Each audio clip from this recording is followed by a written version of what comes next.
Now what is a radical substitution reaction. तो radical substitution में क्या होगा, हम एक अल्केन लेंगे विद इट्स हाइड्रोजन्स। नाउ हमारे पास किसी भी चीज़ का एक रेडिकल होगा।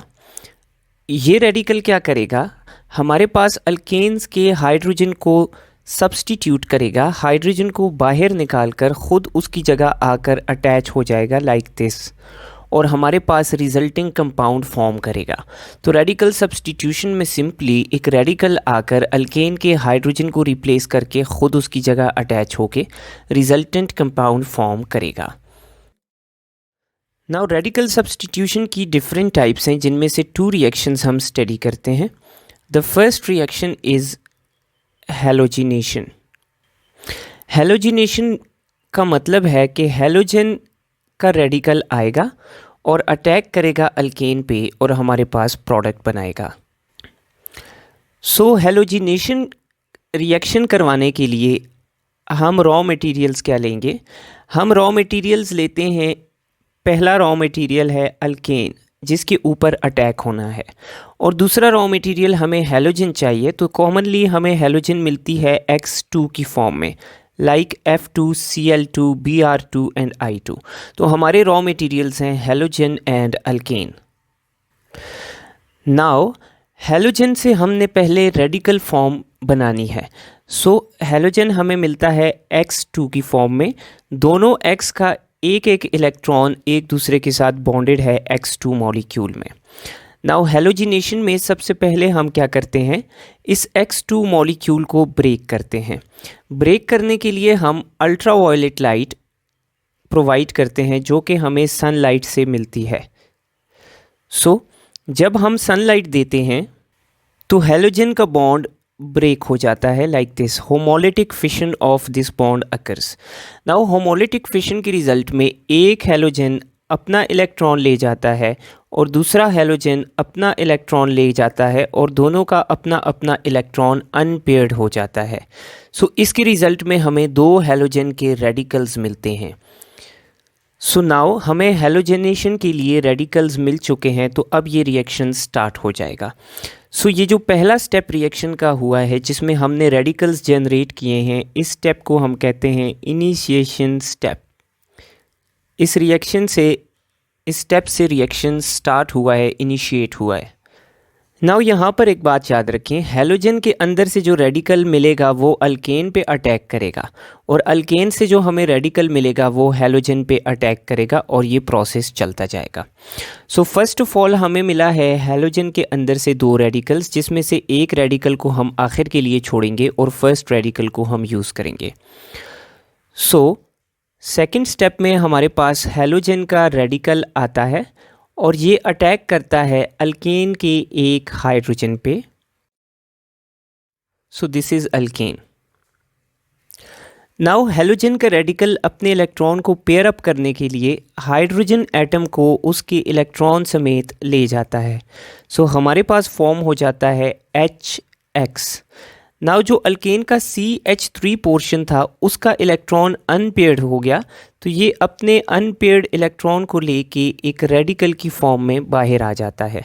सो अब हमारे पास इस सेकंड स्टेप के रिजल्ट में CH3 का रेडिकल बन चुका है।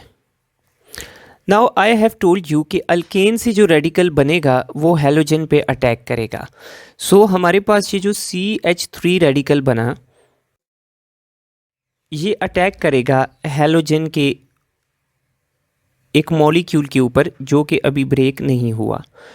सो CH3 अपने इलेक्ट्रॉन को पेयर अप करने के लिए एक हैलोजन को अपने साथ ले जाएगा। सो इसके रिजल्ट में हमारे पास CH3 के साथ एक हैलोजन आकर अटैच हो जाएगा, और साथ में हमारे पास ये जो हैलोजन है ये अपने इलेक्ट्रॉन को लेकर अनपेयर्ड रेडिकल फॉर्म की फॉर्म में बाहर आ जाएगा। नाउ अगर हम इस प्रोडक्ट में देखें तो इस प्रोडक्ट में एक हाइड्रोजन ऑफ अल्केन को एक हैलोजन ने सब्स्टिट्यूट कर दिया है। सो हमारे पास ये अल्केन कन्वर्ट हो चुकी है इनटू मोनो हैलो अल्केन या अल्काइल हैलाइड में। नाउ नेक्स्ट स्टेप में ये जो हैलोजन रेडिकल है ये अटैक करेगा इस मोनो हेलो अल्केन के ऊपर। सो नाउ हमारे पास जो लास्ट स्टेप में हैलोजन का रेडिकल बना ये अटैक करेगा जो लास्ट स्टेप में मोनो हेलो अल्केन बनी उसके नेक्स्ट हाइड्रोजन के ऊपर। सो ये मोनो हेलो अल्केन का नेक्स्ट हाइड्रोजन है। नाउ हैलोजन का रेडिकल क्या करेगा, अपने साथ नेक्स्ट हाइड्रोजन को ले जाएगा अपने इलेक्ट्रॉन्स को पेयर अप करने के लिए, और सेकंड स्टेप की तरह हमारे पास अगेन HX बनेगा और साथ CH2X जो है वो अपने इलेक्ट्रॉन को लेकर अनपेयर्ड रेडिकल की फॉर्म में बाहर आ जाएगा। नाउ ये जो रेडिकल बना है ये अल्केन का रेडिकल है, तो अल्केन का रेडिकल अटैक करेगा X2 के ऊपर। सो इन द नेक्स्ट स्टेप हमारे पास ऊपर वाला प्रोसेस ही रिपीट होगा। ये जो CH2X है इसका रेडिकल अटैक करेगा हैलोजन मॉलिक्यूल के ऊपर। नाउ ये अपने आप को पेयर अप करने के लिए हैलोजन का एक एटम अपने साथ ले जाएगा। सो रिज़ल्ट में हमारे पास CH2X2 फॉर्म हो जाएगा और जो दूसरा हैलोजन का एटम है वो अपना इलेक्ट्रॉन लेकर रेडिकल की फॉर्म में अनपेयर्ड बाहर आ जाएगा। नाउ इस प्रोडक्ट के अंदर हमारे पास दो हैलोजन्स सब्सटीट्यूट कर चुके हैं दो हाइड्रोजन्स ऑफ अल्केन को। सो हमारे पास डाई हेलो अल्केन फॉर्म हो चुकी है। So we get a dihalo alkane. Now ये जो हैलोजन का रेडिकल इस रिएक्शन में प्रोड्यूस हुआ है ये अटैक करेगा वापस डाई हेलो अल्केन के नेक्स्ट हाइड्रोजन के ऊपर। So this halogen radical attacks next hydrogen of die hello alkane. Now halogen खुद को पेयर अप करने के लिए हाइड्रोजन के इलेक्ट्रॉन को अपने साथ ले जाएगा। सो हमारे पास बन जाएगा अगेन ऊपर वाले स्टेप्स की तरह HX एंड साथ में हमारे पास CHX2 का इलेक्ट्रॉन अनपेयर्ड हो जाएगा। नाउ ये CHX2 का जो रेडिकल है ये अपने इलेक्ट्रॉन को पेयर अप करने के लिए हैलोजन के ऊपर अटैक करेगा। So in the next step this CHX2 radical attacks the next halogen molecule to pair its electrons. सो ये अपने साथ एक और हैलोजन को ले जाएगा अपने इलेक्ट्रॉन को पेयर अप करने के लिए। सो हमारे पास बन जाएगा CHX3 और एक और हैलोजन का रेडिकल जो है वो हमारे पास फॉर्म हो जाएगा। नाउ इस प्रोडक्ट में हमारे पास तीन हैलोजेंस हाइड्रोजन ऑफ अल्केन को सब्सटीट्यूट कर चुके हैं। सो हमारे पास बनती है ट्राई हेलो अल्केन, या इसको हम कॉमनली हेलो फॉर्म भी कहते हैं। This is also called hello form.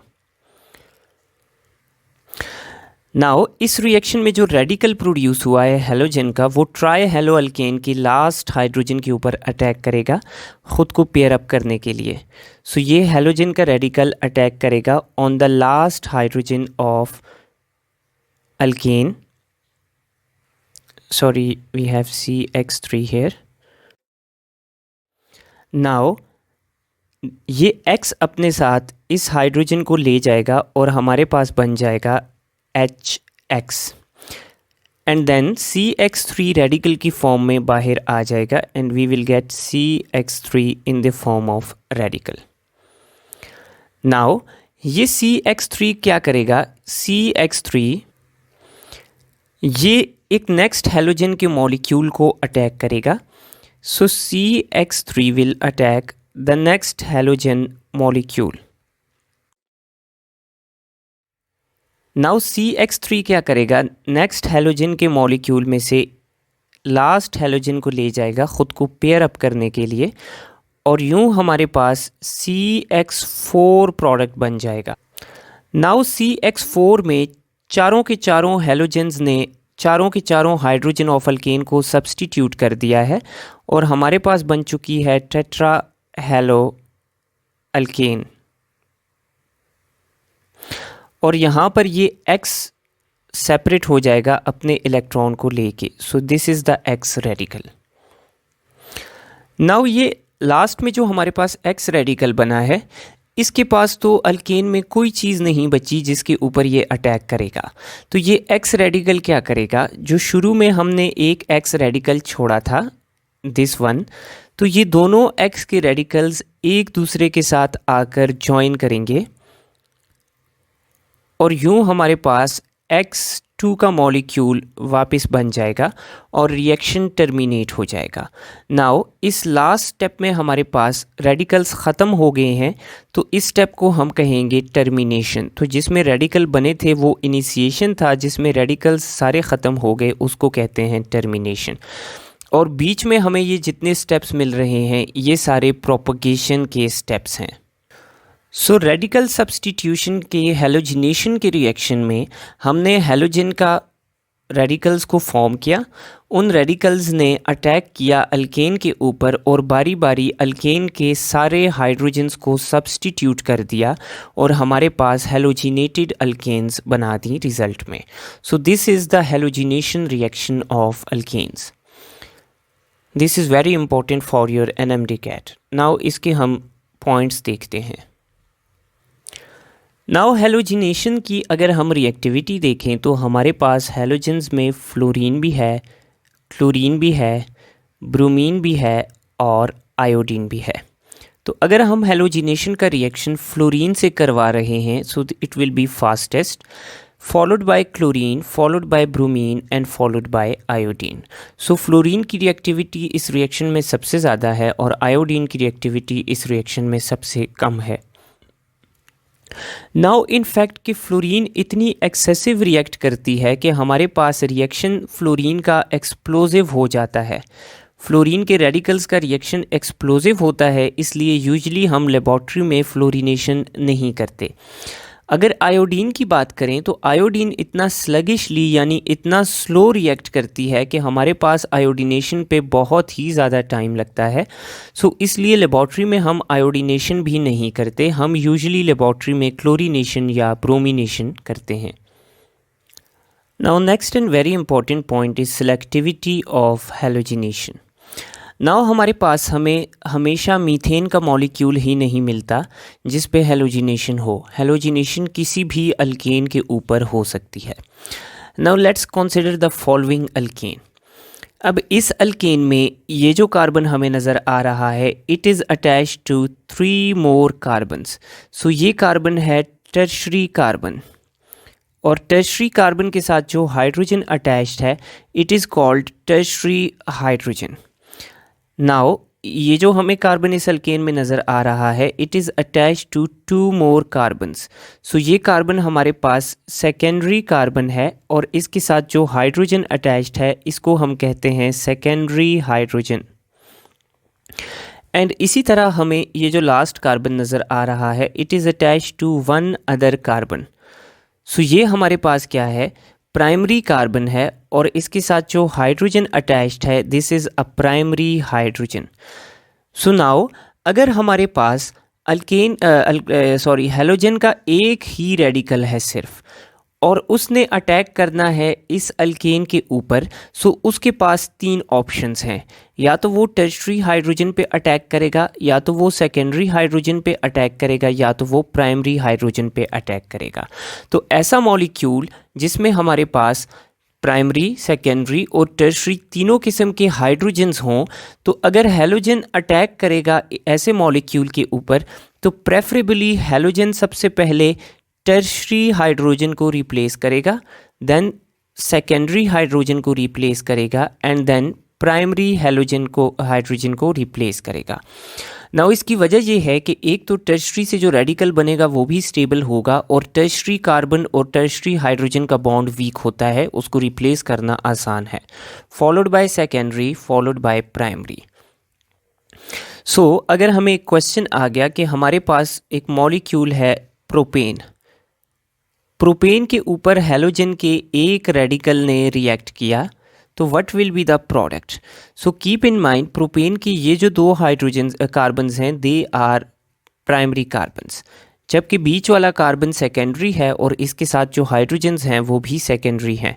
सो हमारे पास हैलोजन प्रेफरेबली प्रोपेन के सेकेंडरी कार्बन पे अटैक करेगा और हमारे पास प्रोडक्ट के अंदर हैलोजन सब्सटीट्यूट होगा सेकंड कार्बन पे और 2 हेलो प्रोपेन हमारे पास फॉर्म होगी।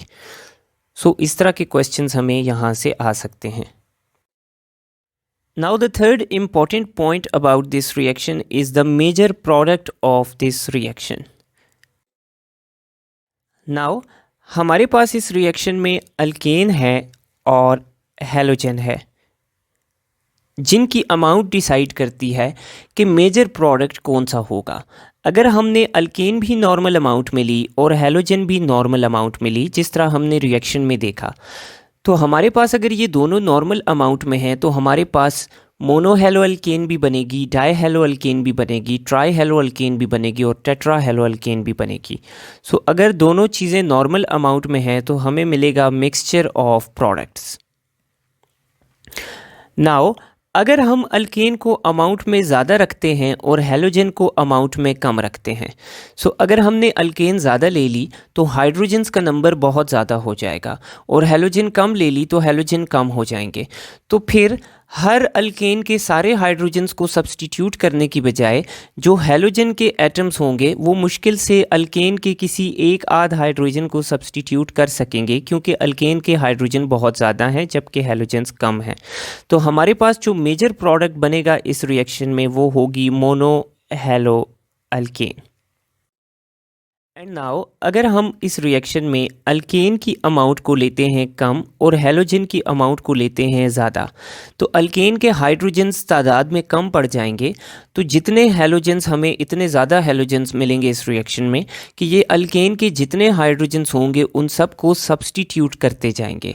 तो जब ऐसा होगा तो हमारे पास मेजर प्रोडक्ट बनेगा टेट्रा हेलो अल्केन।